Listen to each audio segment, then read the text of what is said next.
All right. All right. You there, Brian? I'm here. Okay. So I was talking to myself for probably about the last 5 minutes, and I realized I needed to start recording Yeah. this thing here. So I think we're rolling now. One thing that I was kind of talking about, Brian, was how quick to the draw I am when I respond to email and text messages. But before we get to that, this is Badgering the Hawkeye. Hello, I'm Mike, and that's Brian right there. Hi, Brian. Hello. We're going to put this up on Facebook, and then after that, I don't know if we're going to do it. It all depends on your computer, but we might be recording an episode tonight. I don't know for sure. Oh, we shall see. We shall see. Right now, I don't know where we stand. So, Okay. but I definitely am hoping to get at least some editing done. Whether or not I'm able to transfer it over to the internet, we shall see. This is so dumb. I hate it. It really. I hate playing IT on a Friday night.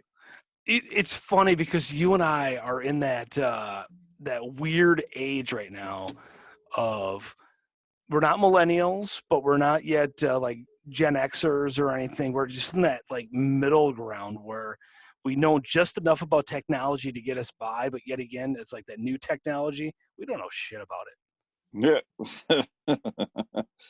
Yeah, and I want to take this into the Geek Squad. Last time I brought something in there, it costs you way too much for them to do absolutely nothing. it. Did you realize they changed their pricing structure?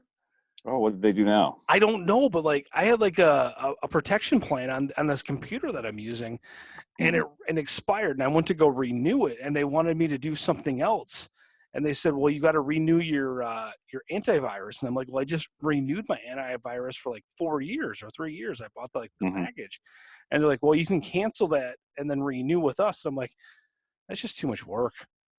Too much work. Sounds like a pyramid scheme. Yeah. Yeah, I don't know. The antivirus they put in there is not the top of the line. I found things available online that are much better and for much less, and they actually let you know when it's coming up, which is kind of nice. Yeah, I agree. But before I was talking here, Brian, while you were away, and before I realized I wasn't recording, you may have noticed the text message I sent you, and it made absolutely no sense. And it said something like joking and join whatever, and I caught myself Oh. I caught myself into this quite a bit. I am notorious, and I don't know if it's a good thing or a bad thing, but I'm notorious for responding to a text message or an email within 30 seconds to 5 minutes after I get it. Is that right? Yeah, that sounds fair. Yeah. Like sometimes I'm like so quick to I feel like I'm so quick. Like somebody will text message me, like you'll text message me, I'll get back to you within like 2 seconds. And I don't know if it's a good thing or a bad thing. Depends on what I'm asking you about. I know I'm sometimes a little late to the game when White Claw. When when somebody sends me a text message, I may have my phone away and I may not realize it and not get back to it for some time. Okay. Oh, are you responding to somebody right now? Oh no.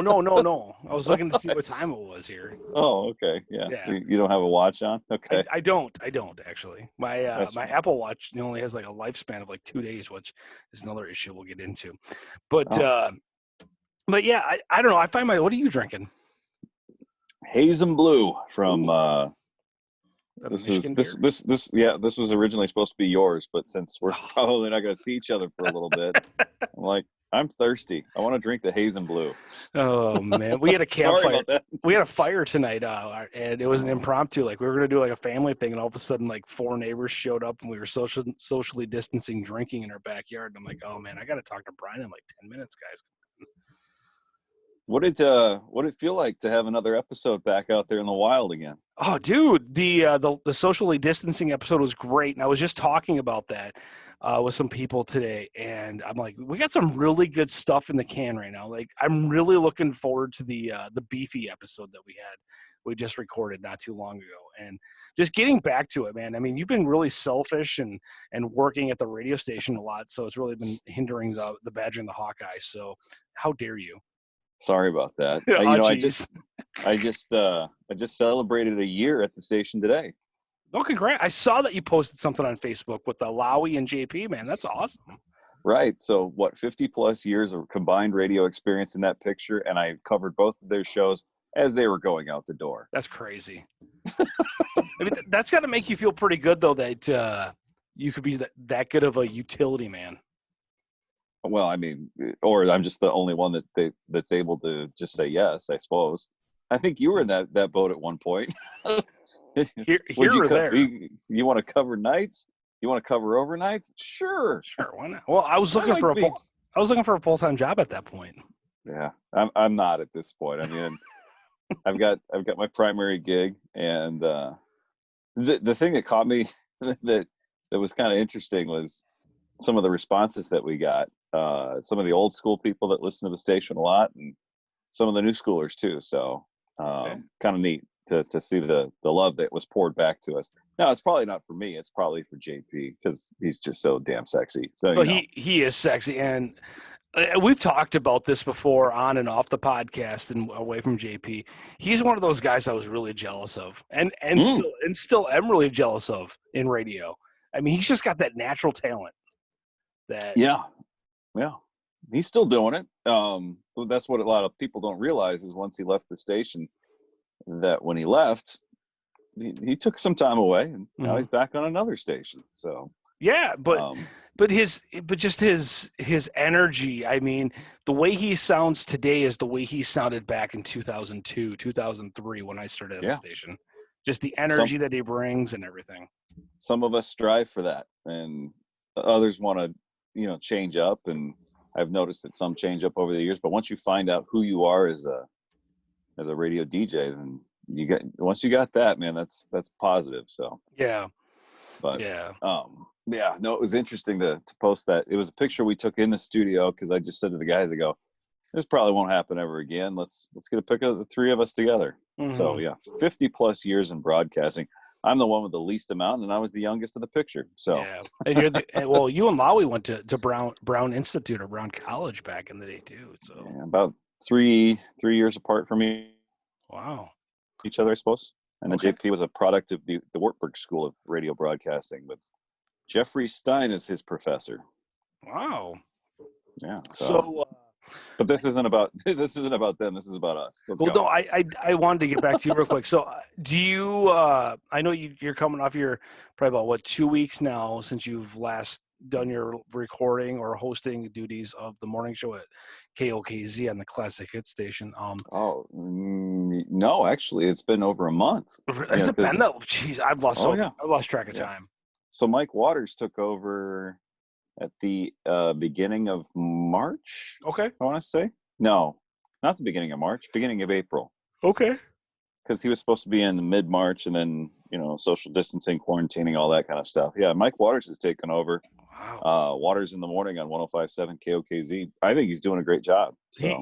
I listened to his first week, and we texted back and forth. I do want to get to that in a second. But my question I was going to have for you, Brian, before I get to Mike Waters, because this is about you. This is all about you, buddy. It's about me. About you. Putting you on the couch right now. What was different, and what didn't you like about doing Classic Hits, besides the music? No, music was fine. I didn't have any cons to doing that. What was different was the presentation. You have to think of your audience a little bit differently and what you're throwing out there. I can't just start talking about farting because that's not what the audience is looking for. Some of the things that I would normally lean on, you can't do that. So it makes you think a different way about the audience. The music was music that I knew pretty well, and just approached it the same way I approach how I do the rock thing. Okay. I thought I was going to have to change my delivery a little bit, but then I realized, no, I'm just covering. So just be me. So that's what I did.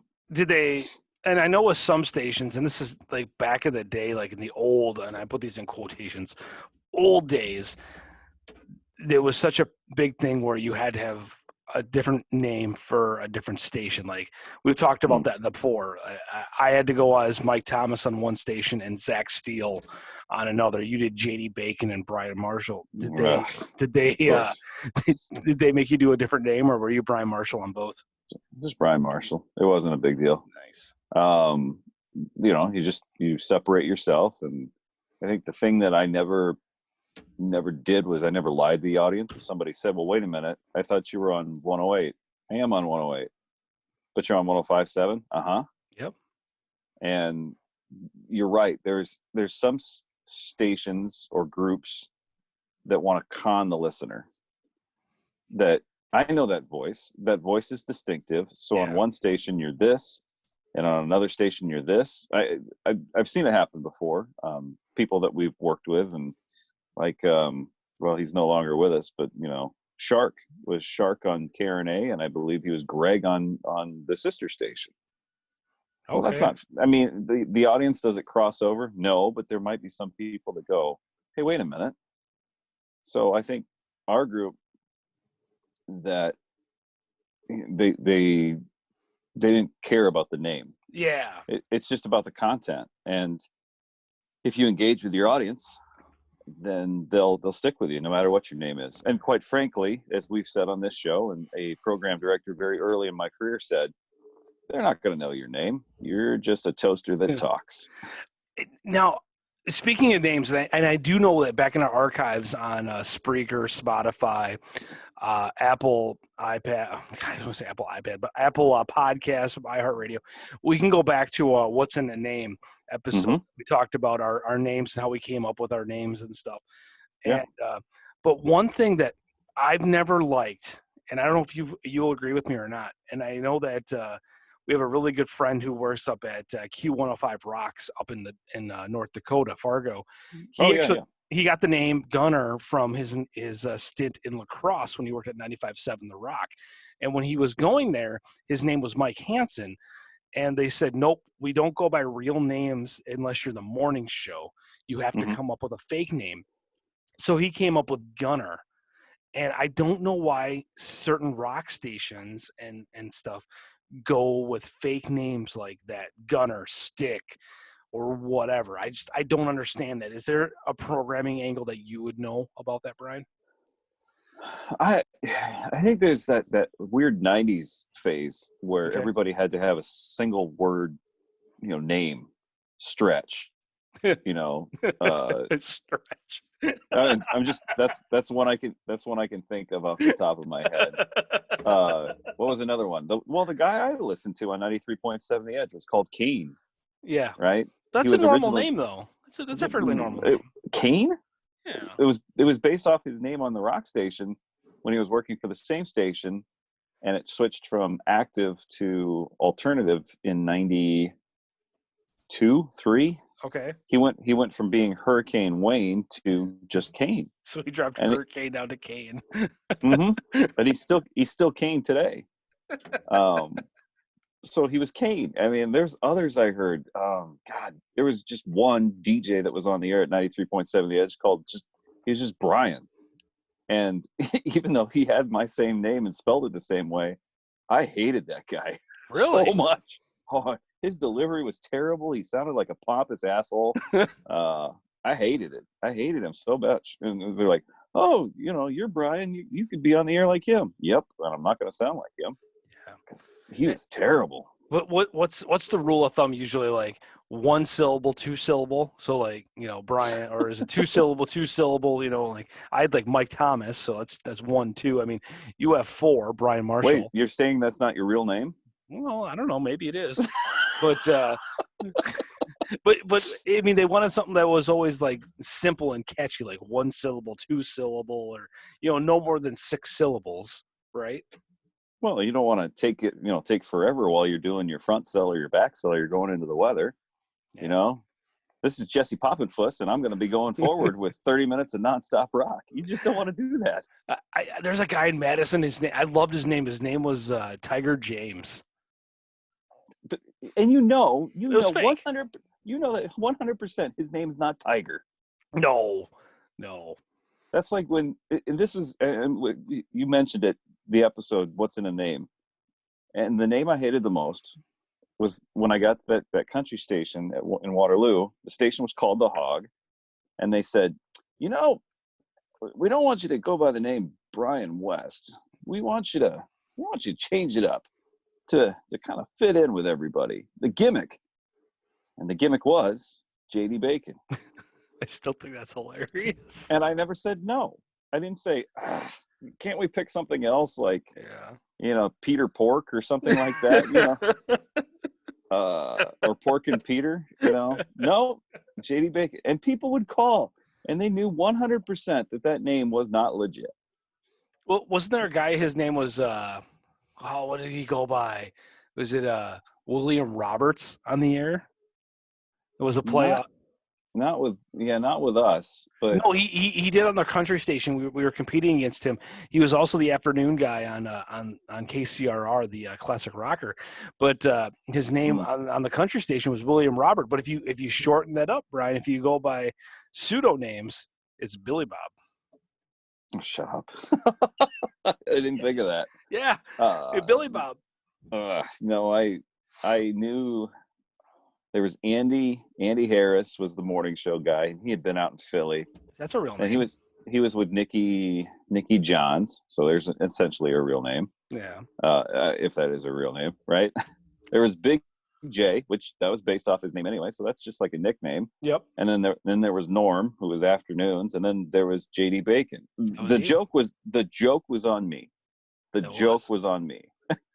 Did you always felt, I mean, you were always a part of, not you, but at some point in your radio career, you are always a part of that gag. You being JD Bacon, I got conned into the old Howard Stern bit of WNBC when I was working at the country station. Yeah. And I'm like, oh my God. It took me about 2 minutes to figure out, like, yeah, you're effing with me right now. Yeah. But why? Go ahead. Yeah. Oh, I was just gonna say, I think that guy, he wanted to, because you weren't a part of the group. Mm-hmm. You came from the other station across town when things changed up. You went over them. He didn't want me. No, of course he didn't, because you were from the other group, and vice versa. When I left that group and went over to the group that we were at the time, or the one that you and I worked at, they didn't want me either. No. They didn't want to even. He wanted to see how low he could put me on the totem pole. Yeah. Before I'd give up, and I didn't give up. Yep. And that's the beauty of coming back after 7 years, getting an opportunity, and not having to play those games again. And I want to get into that actually, Brian, because a little insider, like, people think. I don't know if people think, but I always thought that, okay, because I work for this station over here and they're competing with that station over there, these two stations hate each other. And the people on the stations, this person hates this person because they're competing with each other. But contrary to belief, we're all one big happy family. And when you were let go from Station A before you came to Rock, you actually got a heads up from one of the jocks at the Rock station that said, hey, just to give you a heads up, this might be going down, right? Afterward, yes. Okay. Not before. Okay, I thought they called you beforehand and said, hey, this might be going down. Oh, but I could be wrong. No. Well, gosh dang, that's so long ago. Yeah. They might have said something, but I just didn't. I played it off. I didn't think it, because I just thought they were screwing with me. Yeah. Because when what I remember is when, and this is along the same lines, when Jason Newsted stepped away from Metallica, or was fired, or whatever it was, the bassist. Mm-hmm.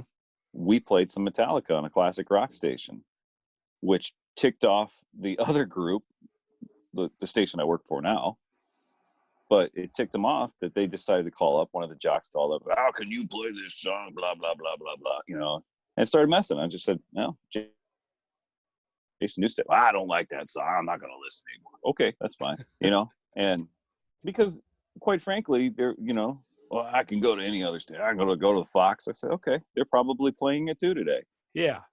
go to find out it was somebody from the station trying to screw with us. They were in that mode of competition. Mm-hmm. I don't think we play that game nowadays. With me not being there, it's a different story, but I learned maybe a little too late in the game. Don't focus on what the competition is doing. Yeah. Do the best thing that you can do, and the audience will find you. And if the audience finds you, if you're doing it better than they are, and are able to garner more advertising, let your salespeople do the competition bit, Mm-hmm. right? You just go out there and be the best you can be, provide the best quality product, make people talk about you, and be a member of the community. That's what's going to make you win. And when you're doing that, how I guess I'm trying to figure out how I want to form this question here, Brian. Um, when you're trying to compete Excuse me. when you're trying to compete and do what you're doing, but then at the same time you're kind of auditioning for that next job in a way, aren't you? Like, Not currently. are you? I mean, at the time, I mean, you were in the business longer than I was, and I think in a different mentality of things at an earlier age than I was. But weren't you always forward thinking? Were you always thinking about like, okay, this is where I want to be, this is how I can get there, or were you kind of just living in the moment? There was a stretch there that I was looking for that next best thing. Mm-hmm. What's the next step up? Because my first 3 years in the business was a really quick meteoric rise. Okay. I mean, going from working promotions and being hired as a promotions assistant, not just an intern, but an assistant at a station in Minneapolis, then being hired to do afternoon drive, first job, 100,000 watt station at the age of 19. Jesus, that's huge. And then at the age of 19, spending a year there, and then having your program director say, there's an evening opening in Waterloo, Iowa. So stepping up another market within a year and jumping into an evening position there. Then when things opened up on the classic rock station within that group, saying, I'd like to go there for, I think it was afternoon drive at the time, and some programming things. I wasn't even 21 yet. So I had a meteoric rise in that first batch of time. And then suddenly, when things changed, that's when it suddenly comes to a stop. But that's when my real learning began, was because instead of looking for the next thing and jumping up and not having a damn clue what I was doing, now you learn, now you focus, now you slow down, now you become better. What was the ultimate goal for Brian Marshall? Most of the things I accomplished. Okay. If I had my bucket list, it was broadcast live from New York City. Accomplished. Which was awesome. We got to get into that on the podcast. I believe we've talked a little bit about it, but we can definitely cover it on episode 50 if you want. Yeah. A radio story. I don't think, were you with this? No, you weren't with the station at the time, were you? No. That was shortly after, a couple of years after, because I don't think you were married at that point yet either. Nope, not yet. No. So yeah, we can cover that story. I got on a nationally syndicated show a couple of times, and not just Loveline. No, yeah, you were on Hard Drive, and I was super jealous of you for that one. Yep. Hard Drive and a couple of concert reports. I was able to create from the ground up and produce my own feature show, the Unsigned and Online and Unsigned and Unleashed. Yeah, which is ridiculous how much work you had to go through to get that. That should have been approved and streamlined like immediately. As I look back on it now, I understand why. Okay. I get it, but it became successful for what it was. It went a lot farther than I think they thought it would. Mm-hmm. But a lot of my time and efforts went into that instead of doing what I was supposed to be doing, and that was my morning show. Yeah. That I see that as kind of maybe I could have done it a little bit differently, but I don't regret the show that I did at all. Yeah. The only thing that I was a little hesitant on is I wish I could have had that two-headed morning show to really experience how successful we could have been in the market.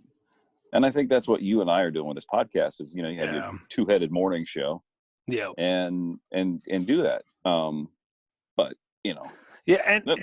And not to take anything away from what you and JP did, and not at all, because you guys had a really good run there. But it wasn't my show.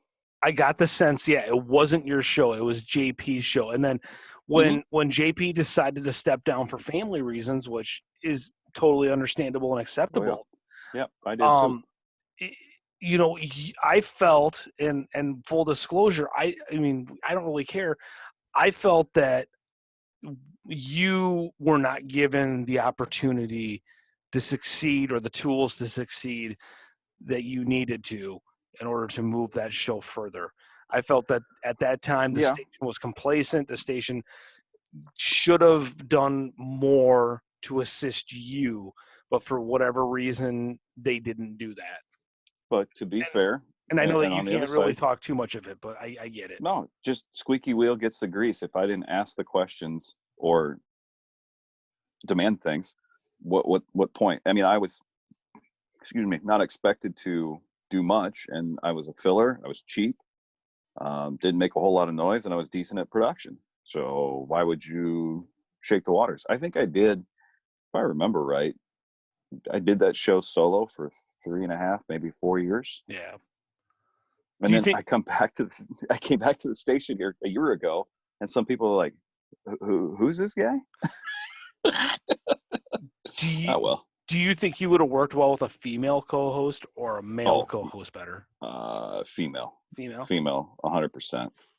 Okay. The reason I say that is because they would have gone off of what I typically was doing at the time, which was kind of playing the male chauvinist role, and they could have, made me a better individual that way. I'm not the same jock I was 7 years ago. Okay. Growing up, had wife and, kids. I mean, that changes you.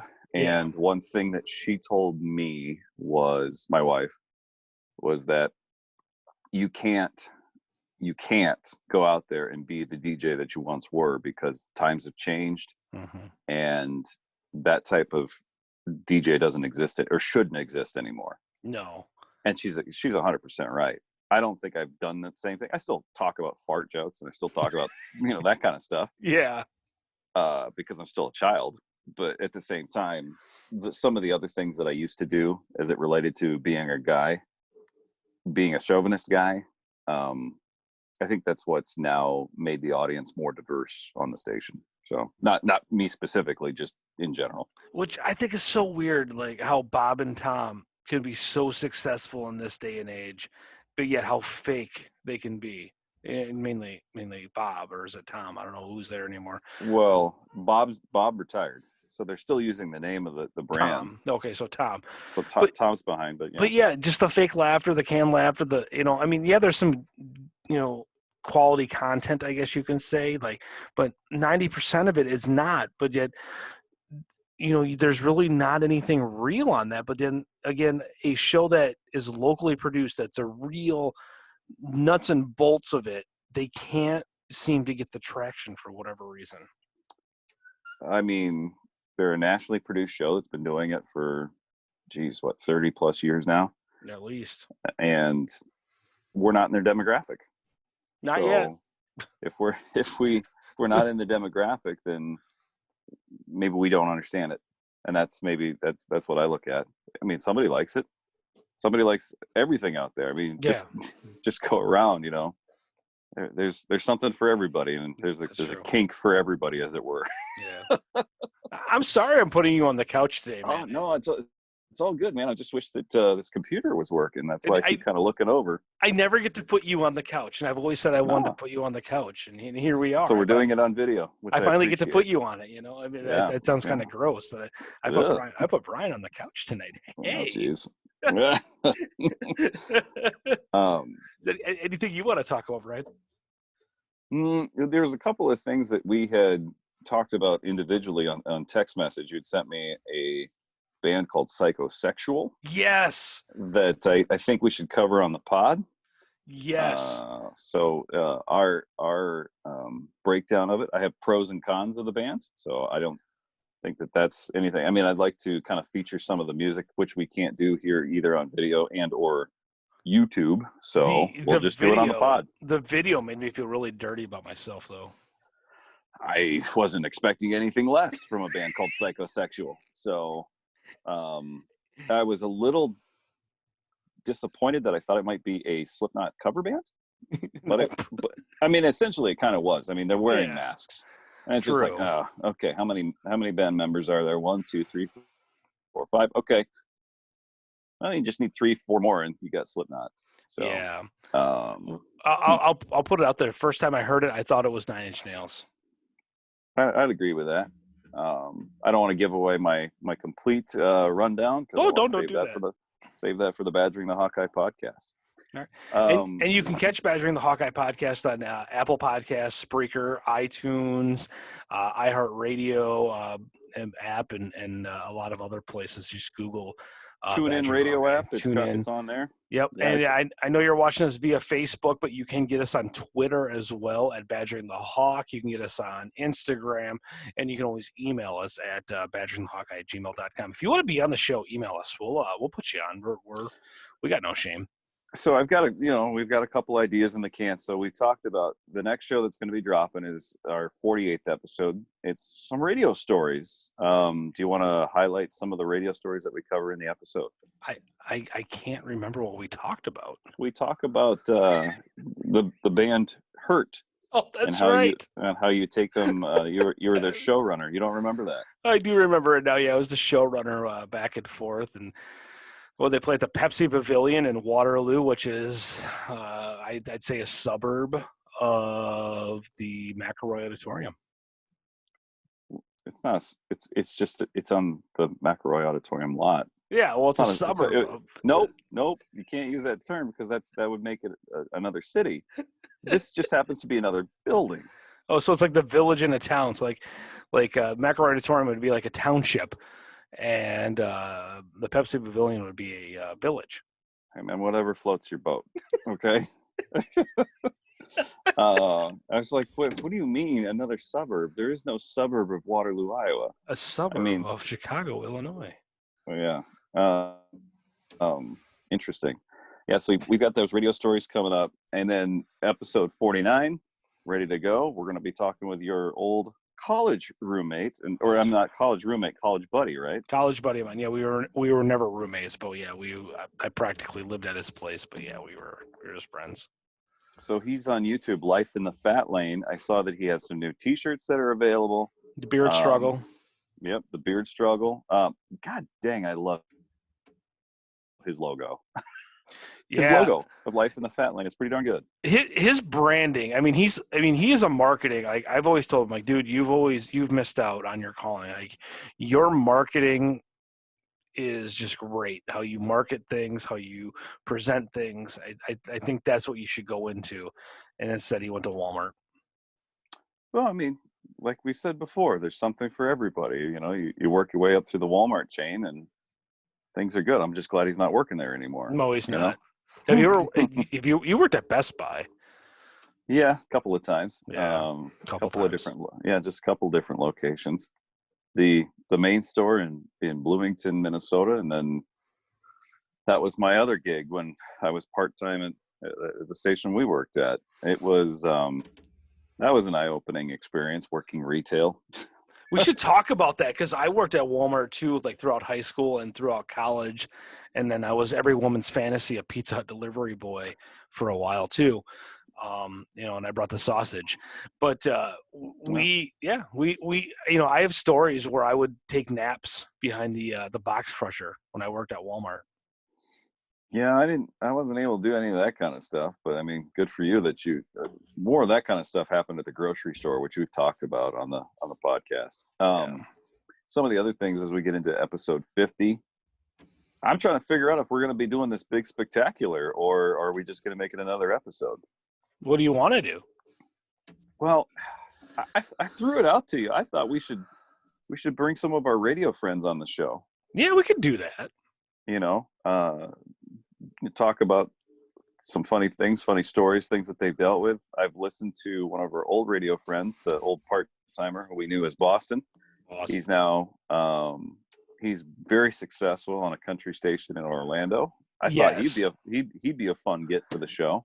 And I would love, my question I want to ask him. I'm gonna ask it right now, because if he ever catches this, but my question I want to ask him is, how did you overcome not so much the accent of a Boston accent, but how did you overcome the perseverance of people telling you you wouldn't make it in radio because you had such a thick Boston accent? I mean, I remember our old program director's like, you're not gonna effing go anywhere with that Oh, accent like that. I caught myself. yeah, yeah. But yeah, I mean, there's people who told me, yeah, you're not going to go anywhere because of that. He could have been launched into, and I would tell him this on a podcast. I'd tell him this to his face. He could have been locked into a stunt boy role for the rest of his life. Easily. But because of his work ethic, yes, because of his perseverance, he's at where he's at now. Yes. And I think that that's extremely good, because he has made it to a point where he's extremely successful in his market. He has a podcast too, which I've listened to, and you can hear just a touch of his accent, his Northeastern accent. But because he's hopped around the country a little bit, I think he's lost some of that. And he's worked really hard at it, but he's come a long way. Like, I go back to, like, I think we were probably no more than 5 years between you and I. We're no more than 5 years older than this guy. And yeah, no, I think I'm older, because he said on his podcast he started in radio when he was 18 or 19. I think he was pretty young when we worked with him. I guess I didn't realize that, but his maturity level over the last 10, 15 years has gone up. And one of the greatest stories, and if we ever do get to talk to Boston, I wanted to tell about the birthday party at the hotel room at the casino in Waterloo. Yeah. So maybe we get that on for episode 50. Great story. Like, I would not have the balls that he had to throw that party. So my ideal gets, I'll just, here we are in a show meeting right now. Yeah, here we go. My ideal gets for that radio Friends Roundup, the name needs some work, but him, bringing back on Scott from Modern Day Zero, who was on the Viper in St. Louis. I don't know if he's working there anymore, but on the show that features Scott from Modern Day Zero, if you go back in the archives, at the very end of the show, there's an August 31st, 2018 episode. He says, and we say, hey man, maybe next time we talk, we'll be in radio too. And he said, yeah, man. He said, I was in radio before, and just when we just want to get out, they keep dragging me back in. So true. But I'm not even in radio anymore. You are. And Scott said that on the show, and I listened to it, and it gave me goosebumps, because here we are. Yes, you're furloughed, but you're still an active member of that staff. True. And you're still in. They haven't officially said, see ya. So it is funny that here we are almost 2 years later, and we're in the game. I'd like to talk to him, and then I'd like to talk to our friend that has a podcast called Uncontained, and he was working on a competing station. We've talked about him before. I want to talk to Static again. Yeah, and I have a couple of questions for him, not so much about his podcast or where he's at, which I do want to talk about, but I would just love to get the other perspective of what competition thought of us at the time. And what, because I mean, we were direct competition, like music for music, song for song, like and we'll go into the episode with him for sure, but like, and Brian, you'll know this, and just pulling back the curtain here real quick, and I'm not going to go too much into detail, but we had a button, a channel on our board where we hit it, we had access to their station, their live feed. Yep. And we were told, like, okay, every like 2 minutes, 20 minutes, whatever, tune in to see what they're playing, what they're talking about. And if you hear their jock say, hey, we got Slipknot coming up in 10 minutes, next song, you're playing Slipknot right away. We got Metallica coming up in half an hour. You're playing Metallica within seconds after you hear them say that. I completely forgot about that. Yeah, that's funny like, that you bring that up. Even stories, like if you heard a jock, like I was told, like if you heard a jock say, hey, we're going to talk about, the Waterloo a Cedar Rapids Waterloo Blackhawks hockey game, we were to say like, okay, cool, we're going to talk about it next break. Like we would try to beat them to the story, to the punch. That's crazy. Yeah, we're not that way anymore. I mean, I 100% will tell you that. Okay. Because it's the whole mentality of just do it better. I mean, don't. And I'm not dogging on what they do. Frankly, I focus on what I do, and will do nothing but shake their hand and say, "Look, we're all out here doing the same thing. Good luck with everything that you do, and the audience will make their choice." Yeah, so right? I would love to get Static's perspective on that. But you want to wrap this one up and see if we can try to record an episode here? I can tell you this right now with 100% accuracy that we will not be able to record an episode right now. Oh man, I can definitely tell you that. But here we are. The episode, I think we should call this the video Between the Pods. Between the Pods. I like that. Do you want to go a little bit longer then, since we can't record an episode tonight, or what? You know what? I think we're good, because I think we're somewhere in the neighborhood of about 30 some minutes right now without me looking at a watch. I don't even know where we're at. So yeah, I could stop recording at any time here. So all right, well, we bid you adieu. Thanks for listening. Check us out. We've told you where you can listen. Look forward, like, share, and subscribe, please. All right, I'm going to press stop here, Brian. See ya.